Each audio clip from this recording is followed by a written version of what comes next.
All right, gang, it's time to jump into the latest grift.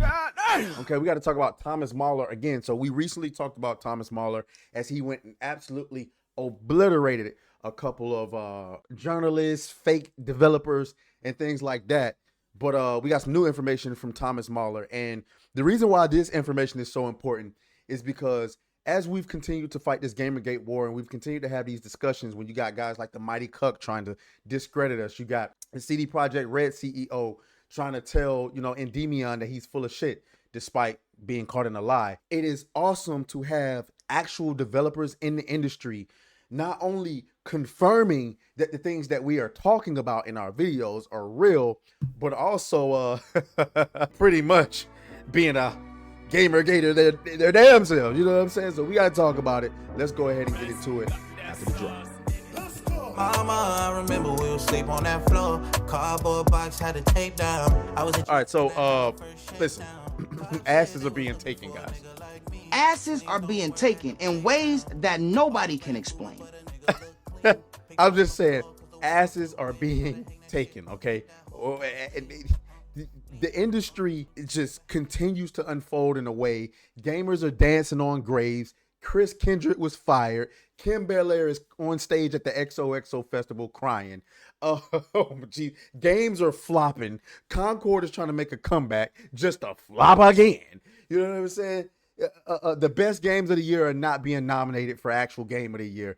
It's insane. So let's get into this long thread by your boy Thomas Mahler. And by the way, Thomas Mahler is the lead director over at Moon Studios, and they had an awesome game that came out this year called No Rest for the Wicked.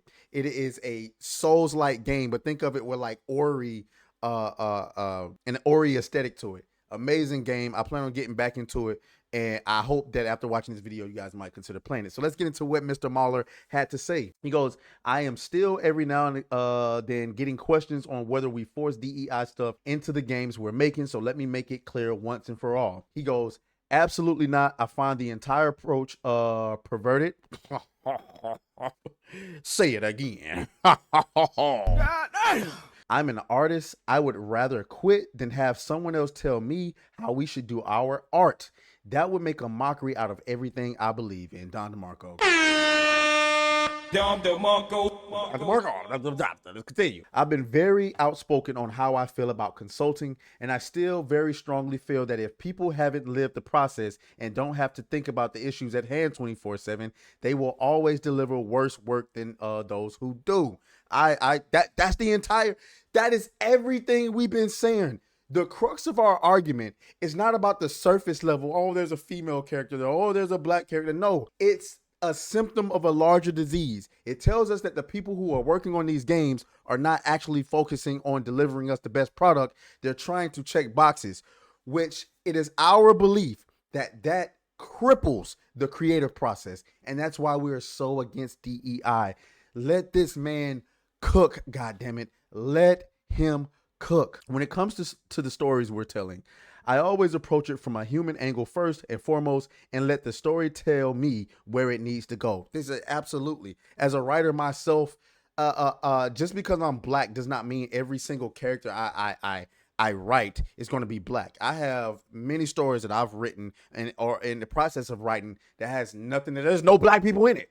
You know what I'm saying? It depends on the setting. I'm sorry if well, anyway, we're not going to get into that. Let's continue. If it tickles me to have a gay character in our story and I feel like that character would be fascinating, then I will push for that. But I would never make a character gay simply because some outside party told me that it's hip to do so and that we might face backlash if we don't. I find this part of it particularly interesting because, like, how did people in the industry, how did these companies like EA and Activision and CD Projekt Red and Ubisoft, how did you guys allow for these people to come into your company and convince you that you was going to face backlash for not including, and maybe you would face a little backlash, but does that affect sales? I think the problem with that, though, is even just answering myself, is that when you're a company, I've always tried to tell my audience, the best company is a growing company. If you're a company and you're just maintaining, you're not winning. You're not winning. And so when you're a company and you're thinking about growing, the idea of offending anyone is kind of catastrophic, I suppose, because that's less customers. The problem is you've let those people take you back to where you've actually offended your core fan base. Remember how I told y'all how actual fan bases work, or how fandom actually works? Fandom is like a cell. There's a nucleus. The nucleus is your core audience. The membrane and the outer shell is everybody else. Okay? If the nucleus is unhappy, then the outer shell and the membrane will fall the hell off, because normies don't care. All they want to know is, am I wasting my time? Only the nucleus is going to stay around no matter what. But if the nucleus is talking bad to everybody, like, hey, right now is not a good time to attach yourself to this particular cell. I'm sorry. It is what it is. The membrane and the outer shell is just going to fall off. Sorry, let's continue. Everyone has stories inside of them that are based on experiences that they went through in their lives. And to me, what elevates art beyond just craft is when you're reflected enough to know who you are, and then let those stories out, because those experiences that you live through are most likely experiences that other people can relate to, that will speak to them in a profound manner because they're real. I somewhat agree with that statement. I somewhat disagree with that statement, because I don't think I need to see myself. I've never seen myself represented or experience something to write a fantasy epic that is heavily influenced by Lord of the Rings or Game of Thrones. As a matter of fact, I'm writing something just like that right now, and I promise you, I've never fought a dragon in my life, nigga. I'm just telling you. I'm just telling you truth. So no, I don't need to see myself. in the Lord of the Rings before, so. This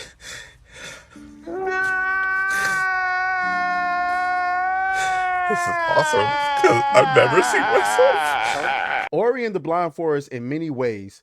Wait, did I skip something? Oh, no, I didn't.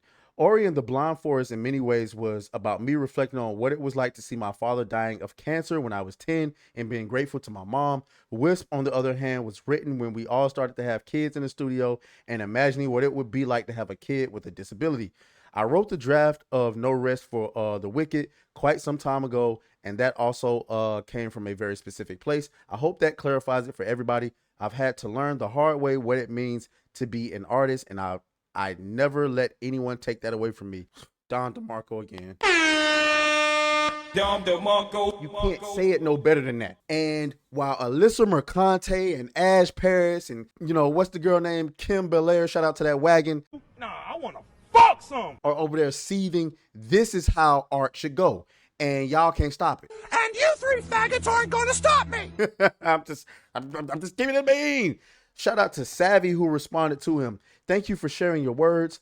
I was talking to someone who is supposed to be a creative director who insisted he didn't think people could write authentic stories without having some lived experience. It was very strange, and I thought, my goodness, how can characters ever be created then by this person? Yeah, we're not gonna read through all of that. Shout out to Savvy though. I fuck with Savvy the long way. A lot of people responded. There's the Yellow Flash. Master of the TDS is in that mug. Who else is in here responding to our boy? Yeah, not a lot of people I know. I'm keeping it real. Anyway, all in all, guys, do not let them gaslight you, okay? It don't matter if it's the Mighty Cook, whatever, community managers. This shit is real. And not only is it real, we are winning, all right? So y'all let me know what y'all think down in the comments. As always, may the grift be with you, and I'll talk to y'all. Oh, fuck you, fuck you, fuck you, fuck you.